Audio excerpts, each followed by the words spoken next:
and welcome to Firstpost Spotlight, where we bring you stories that matter to you from across the globe. From breaking news to the day's biggest controversies, we shed light on issues that shape our world. I'm Kerry Johnston, live from the Firstpost studios. Let's begin with our main headlines now. Indian carrier Indigo's flight disruption crisis enters its 7th day. More than 500 flights cancelled as Union Civil Aviation Minister vows tough action. Syria's interim president Ahmad al-Sharaa calls for pan-national unity a year after he took over the country following the ousting of former President Bashar al-Assad. Nepal's anti-graft body opens a major probe into alleged corruption at Pokhara International Airport, a $216 million project built by a Chinese firm. In India, Goa police issue a lookout notice against absconding owners of a nightclub where a massive fire over the weekend killed 25 people. And trade unions at the Louvre Museum in Paris call for a rolling strike next week over working conditions, piling more pressure on the beleaguered institution.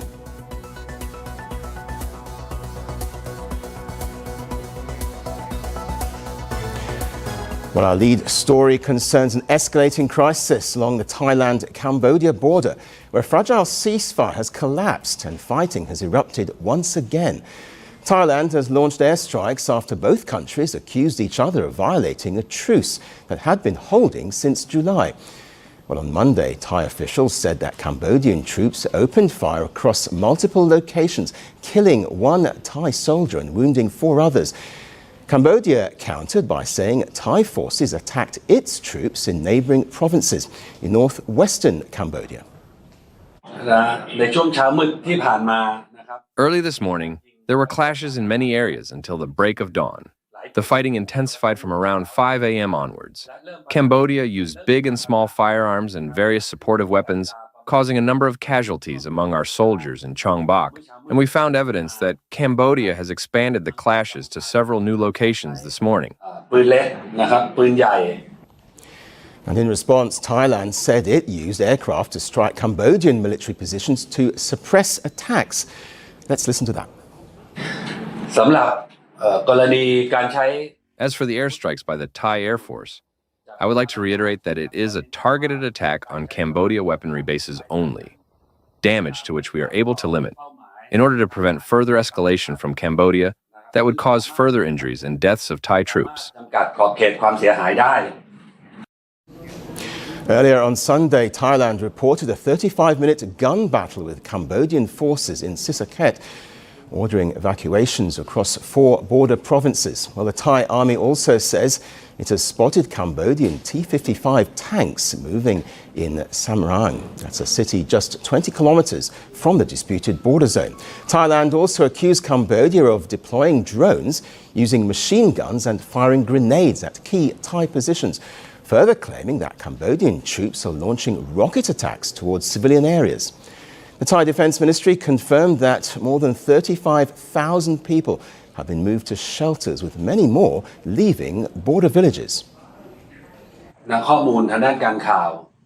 Our intelligence found that Cambodia has increased its troops and weapons, as well as other supportive firearms. It also found that Cambodia has the tendency to use long-range weapons in the inner area, covering areas near the Buriram airport and near hospitals in Prasat district. Those areas are about 30 kilometers from the Thai-Cambodia border. Cambodia, however, has denied the allegations, saying that Thailand initiated Monday's attacks and that its troops have not returned fire. Issuing a sharp warning, Cambodia urged Thailand to stop what it calls hostile actions that could undermine regional peace. In the above incidents, Cambodian forces have not yet responded, adhering strictly to the respect and implementation of the ceasefire and the joint statement on the peace agreement between Cambodia and Thailand, including the principles agreed upon between the Cambodian and Thai sides, based on the principle of resolving all issues peacefully, fairly, and in accordance with international law. The Ministry of National Defense of the Kingdom of Cambodia strongly condemns this inhuman and brutal act. And the latest development, the Thai Prime Minister, Anutin Charnvirakul, says Thailand never wants to see violence, but stresses that the country will not tolerate any violation of its sovereignty. Well, this fresh violence comes months after a sharp escalation in July, when clashes left dozens dead on both sides. A ceasefire was reached days later after Malaysia brokered talks and US President Donald Trump threatened to suspend trade negotiations if the fighting continued. In October, Trump traveled to the ASEAN summit in Malaysia to witness the signing of a joint peace declaration, calling it a monumental step for the region. Well, just 2 weeks after that ceremonial signing, Thailand paused its part of the agreement after 2 of its soldiers were wounded by a landmine near the border. Well, now, regional players are also weighing in. The Malaysian Prime Minister has called for peace and offered to support diplomatic efforts to prevent a deeper conflict, adding that the region cannot afford to see historic border disputes spiral again. Well, the Thai-Cambodian border has been a point of tension for more than a century, rooted in colonial-era maps and a long-running dispute over land around the ancient Phra Mya temple. And even after a 1962 international court ruling in Cambodia's favour, the issue has never been fully resolved. Well, with the latest airstrikes and both armies digging in, the Thailand-Cambodia border remains on a knife's edge. The coming hours will decide whether the escalation ends here or spirals into something far more dangerous. Well, for more on this developing story, we're joined live now from Cambodia by Ibrahim, president of the Phnom Penh-based public policy think tank Future Forum. Welcome to the program. So put simply then, how do you assess the significance of this fresh violence? Well, it seems to be happening out of nowhere, but certainly the tension that has been simmering over the past 4 or 5 months since the initial 5 days war has always been there. The tension has never been completely died down. There's a lot of wars or rhetorics. Both sides has been pointing fingers, making various accusations, but certainly both countries becoming far more nationalistic domestically. There's a lot of internal domestic politics, and I fear that again, a lot of these border tensions and conflicts stem again from domestic politics, and so in that regards, I'm not completely surprised, although we are very concerned and saddened. From the look of this, it appears that the situation could get worse, and the fighting could last longer than even the previous 5-day war, and it could even get deeper. And I think there's a lot of signs that the tensions will probably not going to go away anytime soon, unless something significant, unless something miraculous almost is happening within the next 12 hours or so. Well, indeed, a previous cessation of fighting had been brokered in part by the US, China and Malaysia. How does that play into the situation now? Well, that's the involvement of Donald Trump, of President Donald Trump of the U.S. was the key factor in bringing about the immediate cessation of fighting, particularly when Donald Trump was pretty adamant and pretty direct in using the trade negotiation, the trade talks back then with both countries, including with Malaysia as well as the ASEAN chair, that trade will hinge on both sides coming to the table and agree to the ceasefire. Now that was the major factor in bringing about cessation, and what has kept the fighting from going at it again, from both sides, from going at it again. It was the Trump factor. Recently, there was already another almost skirmish, which then the U.S. stepped in, threatens to renew discussions on the trade framework, particularly with Thailand, where then Thailand backed down. And the situation's calm, and as you can see, it calmed briefly.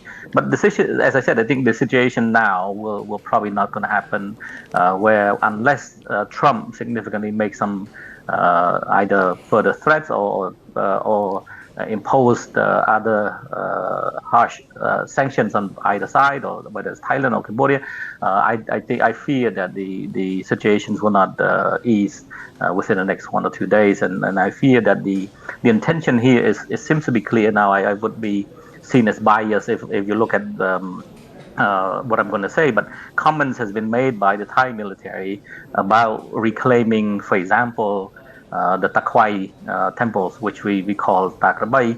Obviously, there's multiple times when the Thai military said they need more times to finish the job. So from then on, I had made calls, many calls, that I think the Thai side will find any possible ways to try to justify finishing the job, which means occupying all of these disputed zones and the disputed temples, particularly Takwai and the surrounding areas of Previya Temple. And so because of that, I'm not completely surprised. I'm just waiting for the right flashpoint or the right reasons for the fighting to start again, and it just happened now. Given the politics, the floodings and the handlings of the prime minister of the flooding situations in southern Thailand, Cambodian, and certainly facing our own economic issues as well, and so given all of that, I fear that again the tensions were not going to die down anytime soon. Again, we're probably going to look toward the U.S. to come and rescue Cambodia again, or to come at least put the halt to the fighting, or at least prevent it from escalating to something deeper, something bigger.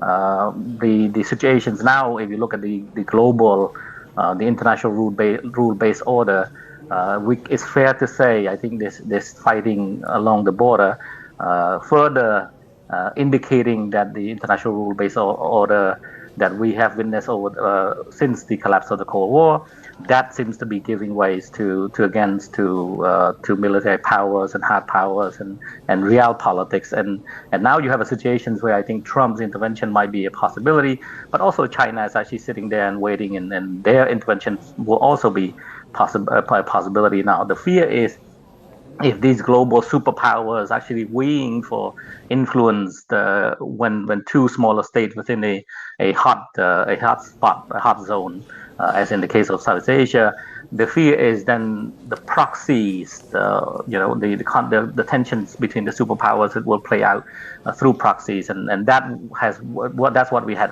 witnessed over the past 60, 70 years, in the 1960s, 70s, 80s, up until the 1990s, and something that Cambodian people mostly understand full well, the atrocities and the implications, the huge implications from such real politics, and I lived through that as well. So I do fear that the situations could get out of control. It could get worse. I call on all the international communities to actually try to intervene.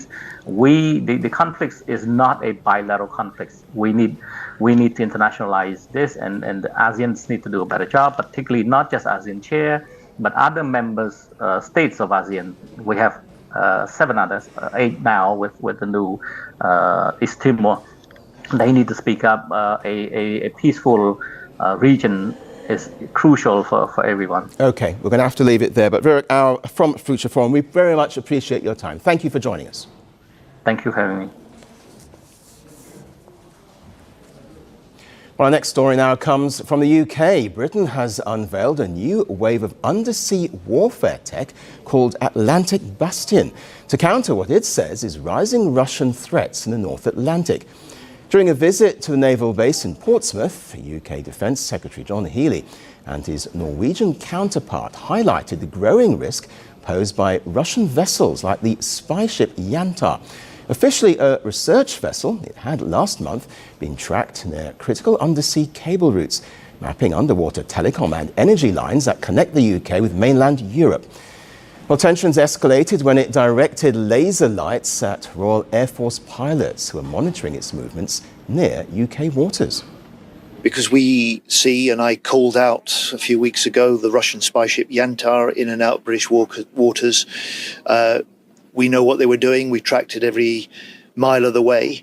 But it is Russia mapping, surveying, and in times of conflict, with the capacity to sabotage critical pipes, networks that our country depends on. And if we want to keep ahead of our adversaries, if we want to give our British Navy, with allies like the Norwegians, the edge on the battlefield, the edge on deterrence, then we have to combine the new technology that we saw today to be able to track, to be able to find, and if necessary, to be able to respond to the threats that we may face in the future. Well, the new undersea warfare system will link ships, submarines, aircraft and drones through AI-driven advanced acoustic sensors and autonomous systems costing millions of dollars. It will help the UK detect, track and, if necessary, act against hostile underwater activity. The UK government says there's been a 30% surge in Russian vessels operating near or threatening UK waters over the past 2 years. Well, just weeks ago, the Parliamentary National Security Strategy Committee issued a stark assessment, saying it was not confident that Britain could adequately protect its undersea cable network. The committee also warned that a single targeted strike on these cables could unleash catastrophic disruption across financial markets, digital communications and national security systems. Well, modern economies run on fibre optic cables that carry 97% of global internet traffic. If these cables are cut, then communications, financial systems and military operations can be disrupted within minutes. And Russia's heightened sea activity has exposed how vulnerable Western countries are to undersea sabotage. So now the UK's Atlantic Bastion is a direct response to these growing threats, designed to protect its underwater domain. On December the 4th, the UK and Norway also signed a new defence pact called the Lunar House Agreement. Well, that pact will see both countries operate a joint fleet dedicated to tracking and hunting Russian submarines across the North Atlantic. The UK government says the two nations will field a joint fleet of at least 13 warships tasked with defending key nodes of NATO's northern flank. And this Lunar House Agreement means that together we will develop and we will operate a combined force of at least 13 anti-submarine frigates in the North Atlantic and High North. It means that together we will develop a new generation of uncrewed military and maritime vessels together. It means that we will together develop a new generation of munitions in order that together we can reinforce wider European security and the security of our two nations. UK Prime Minister Keir Starmer said the Defence Pact builds on what he called a strong and strategic partnership, thanking Norway for its steadfast support of Ukraine and its leadership in NATO's broader security efforts. I'm really pleased about the strength of the relationship, the opportunity I'm going to have today to discuss with you all the important issues. Thank you, as ever, for your absolutely steadfast support of Ukraine, leading from the front, being an absolutely vital member of the coalition willing, and vital to the thinking that we are all putting into how we go forward in relation to that dreadful conflict, and on wider issues, whether it's the Middle East, Sudan, and other global issues. Moscow, however, insists it's the UK that's escalating tensions, accusing London of overreacting. A Russian Foreign Ministry spokesperson said the UK-Norway pact is being used as a pretext to monitor Russian naval activity, claiming it could provoke unnecessary confrontations in international waters. Well, in the end, with Atlantic Bastion, Britain is betting big on autonomy, AI and hybrid naval power, and positioning itself as a leader in the next generation of undersea warfare amid Russian threats. Well, shifting focus to West Asia now, Iran-backed Hamas, designated a terror outfit by the US and its allies, has signaled a major shift in its positioning on owning weapons. Hamas says it's ready to discuss freezing or storing its weapons as part of its ceasefire with Israel in Gaza. Hamas said the intention is to prevent further escalation and keep the fragile ceasefire stable. Well, the group said that it would not use its weapons, but it will retain what it called the right to resist. Hamas is open to discuss such ideas within the context of a long-term ceasefire or truce, within the context of a political track which have to lead to a Palestinian state. But if not, okay, we are ready to discuss the idea of storing or freezing based on a total security arrangements, first of all, which keep the capability of Palestinians to defend themselves in case they are attacked. The Israel-Hamas ceasefire remains in effect in Gaza since October. The truce halted a 2-year Israeli offensive in Gaza triggered by the Hamas-led October the 7th massacre in 2023. Well, since the truce took effect, both sides have exchanged Israeli hostages for Palestinian prisoners, with only the remains of one Israeli hostage still held in Gaza. Now, negotiators will turn to the thorniest issues: the deployment of an international security force, the withdrawal of Israeli troops from Gaza, the formation of a technocratic committee for governance, and the big one, disarmament of Hamas. But Hamas's offer over its weapons falls short of what the Trump-led peace plan actually demands.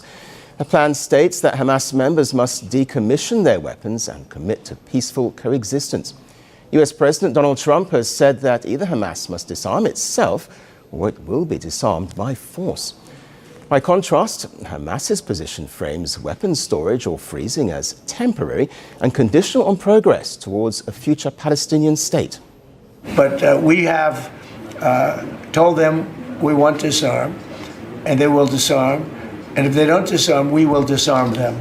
And it'll happen quickly and perhaps violently. But they will disarm. Do you understand me? Yes, you say because quickly. everyone says, oh, well, they won't disarm. They will disarm. And I spoke to Hamas, and I said, you're going to disarm, right? Yes, sir, we're going to disarm. That's what they told me. They will disarm or we will disarm them. Got it? Okay. Well, Hamas, whose top ranks were decimated in the Israeli offensive, now says it's ready for a 5 to 10-year truce during which talks about weapons could proceed. But it says the International Stabilization Force expected early next year must have limited duties, focused only on overseeing the ceasefire without any broader authority. We are welcoming a UN force to be near the borders, supervising the ceasefire agreement, reporting about violations, preventing any kind of escalations, but we don't accept that these forces have any kind of mandates authorizing them to do or to be implemented inside the Palestinian territories. And that raises fresh questions. Will Israel accept Hamas freezing its weapons instead of a full disarmament?